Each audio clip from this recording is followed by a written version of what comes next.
है। हाँ बिल्कुल, जितने भी संसार में संत महात्मा जो कुछ भी है जी गुरुदेव, उन सब का समावेश इन 6 दर्शनों में आ जाता। जी गुरुदेव, 6 आस्तिक दर्शन होते, 6 नास्तिक दर्शन होते। जी गुरुदेव। क्योंकि जो सचमुच में अविद्या के बंधन से मुक्त होना चाहता है जी, तो यहाँ पर केवल और केवल मात्र श्रुति माता ही प्रमाण है। जय हो गुरुदेव। इसलिए नास्तिक दर्शन अपनी अपनी जगह ठीक होंगे, अपने को क्या करना। जी गुरुदेव, और 6 आस्तिक दर्शन होते हैं जी गुरुदेव, तो उनमें भी जी, 5 जो दर्शन हैं जी गुरुदेव, वैसे देखा जाए तो असलियत की दृष्टि से देखा जाए तो इनके वश की बात नहीं है सत्य का साक्षात्कार करना। जी, और सारग्राही दृष्टि से देखा जाए तो ये अपने अंतःकरण का शोधन करवाते हैं, तत्व की जिज्ञासा जागृत करवाते हैं, विवेक आदि साधन उदय करवाते हैं। जी गुरुदेव, तो सभी संत महात्मा जो है इन 6 में ही आ जाएंगे। जी, अब निर्णय ये लेना होता है कि वास्तव में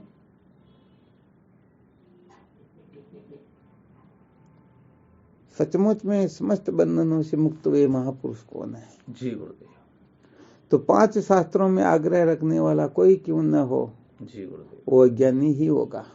जी, क्योंकि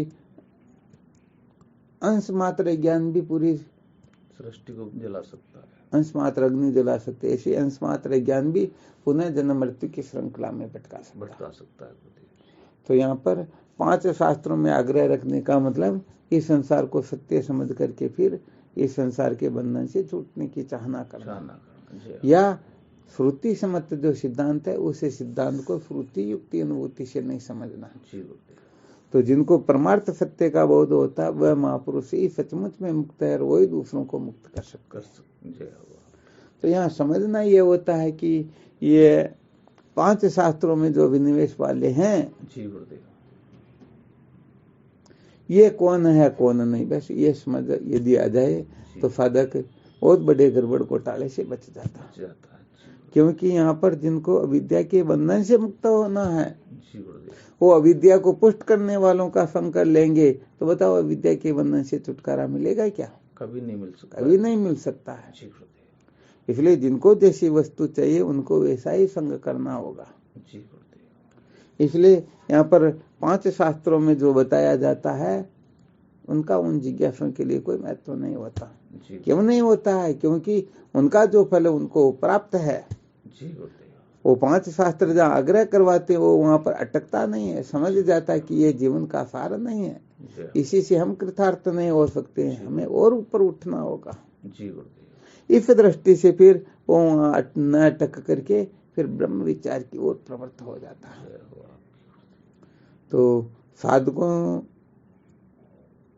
को ये रहस्य बहुत अच्छी तरह से समझना होता।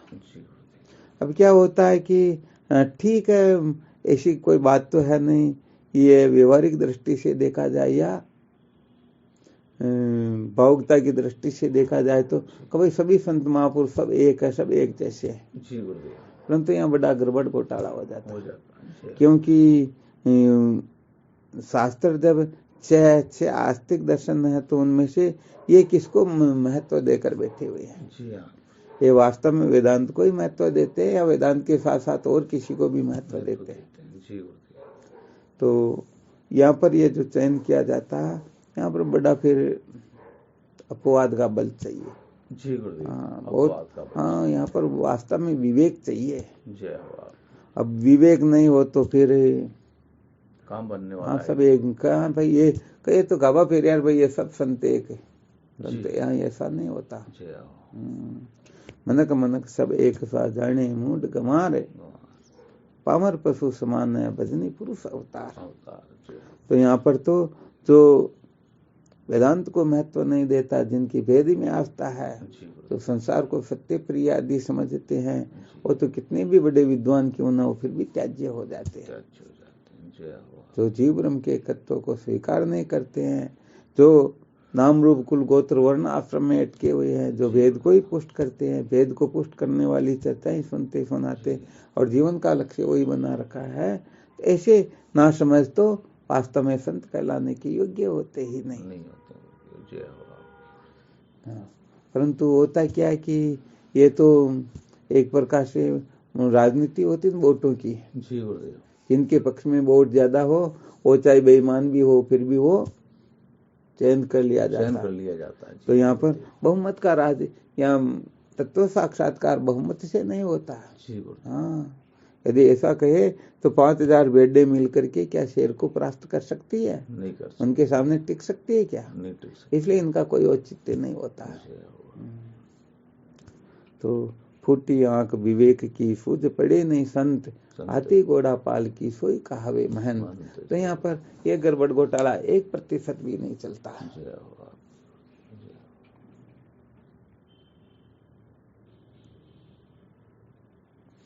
तो केवल और केवल मात्र 6 दर्शनों में न्याय, वैशेषिक, सांख्य योग, पूर्व मीमांसा और उत्तर मीमांसा, इनमें केवल और केवल मात्र उत्तर मीमांसा अर्थात ब्रह्मसूत्र, जिसे शारीरिक दर्शन भी कहते हैं, यह ही जिज्ञासुओं को मूल सहित अविद्या के बंधन से मुक्त कर सकता है।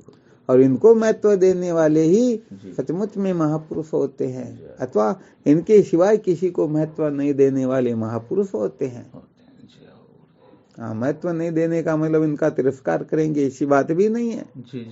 परंतु वो स्वीकार नहीं करते हैं कि इनसे भी कोई जीव कृतार्थ हो सकता है। वो जानते हैं इससे विद्या की निवृत्ति होती नहीं, बल्कि विद्या पुष्ट होती है। इसलिए उनका क्या उपयोग है, उपयोग जरूर बता देंगे, परंतु वहां पर अटकाएंगे नहीं। और इसमें भी फिर वेदांत दर्शन में भी अनेक प्रकार की टीकाएं होती हैं, परंतु वो सारी की सारी अपनी अपनी जगह ठीक हो सकती है।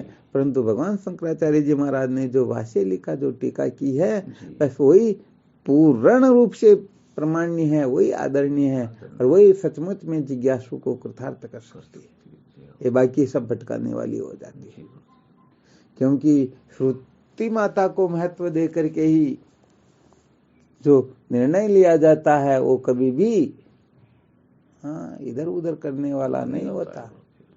और अपने मन को, अपनी कल्पनाओं को महत्व दे करके फिर जो निर्णय लिया जाता है वो तो इधर उधर। अरे ये कहने का मतलब सृष्टि की उत्पत्ति के पश्चात पता नहीं ये हो गए और इनसे कल्पना करके हम सत्य का निर्णय करते हैं। ये मन बुद्धि सारे सब बाद में या पहले हैं। तो पिता के जन्म को पुत्र क्या जानेगा, बेचारा नहीं जानेगा। तो श्रुति समत सिद्धांत, श्रुति तो पुरुष ही है, ये तो अपना स्वरूप है। हाँ, तो ये जो कथन करती है, ये कहने का मतलब हाँ, यहाँ पर भी श्रुति 1,00,000 मंत्र, उनमें भी केवल और केवल मात्र 4,000 का ही ग्रहण है। ये बाकी तो कर्म उपासना के अंतर्गत ही आती है। ये 5 शास्त्रों को ही पुष्ट करने वाली हो जाती है। और 4,000 मंत्रों में भी केवल और केवल मात्र महावाक्य, जिसे तत्वमसि महात्मा ब्रह्मास्मि और प्रज्ञानम ब्रह्म आदि जो कहे जाते हैं ना, वो महत्व देने योग्य होते हैं। उसी का साधक अच्छी तरह से श्रवण मनन निधिध्यासन करके सदा सदा के लिए कृतार्थ हो जाता है, धन्य हो जाता है। फिर उनके लिए कुछ भी करना, जानना, पाना, छोड़ना शेष रहता ही नहीं। हाँ, ये जीवन का सार होता है। धन्यवाद।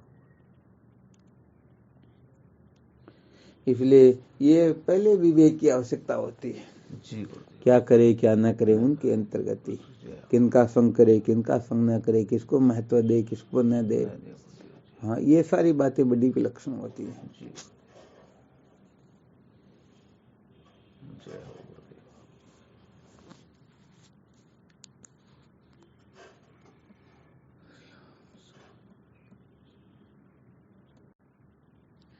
तो यहाँ पर पद प्रतिष्ठा आदि का कोई महत्व नहीं होता, ग्रहण त्याग का कोई महत्व नहीं होता। हाँ, या जानकारियों का तो कोई महत्व है ही नहीं।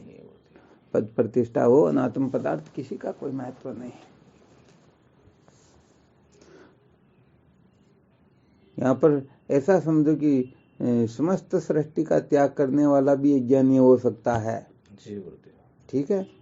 और इस संसार चक्र के भीतर दिखाई देने वाला भी बहुत बड़ा जीवन मुक्त ब्रह्मवेता महात्मा हो सकता है।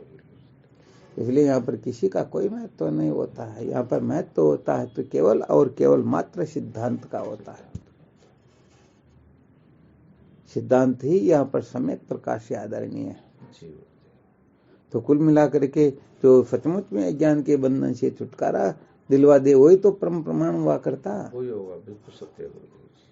तो अज्ञान से उत्पन्न होने वाले साधनों में कोई विनिवेश करवाए तो कार्य कभी कारण को नष्ट थोड़े कर सकता, नहीं कर सकता। अज्ञान तो केवल ज्ञान रूपी कुल्हाड़े से ही नष्ट हो सकता है।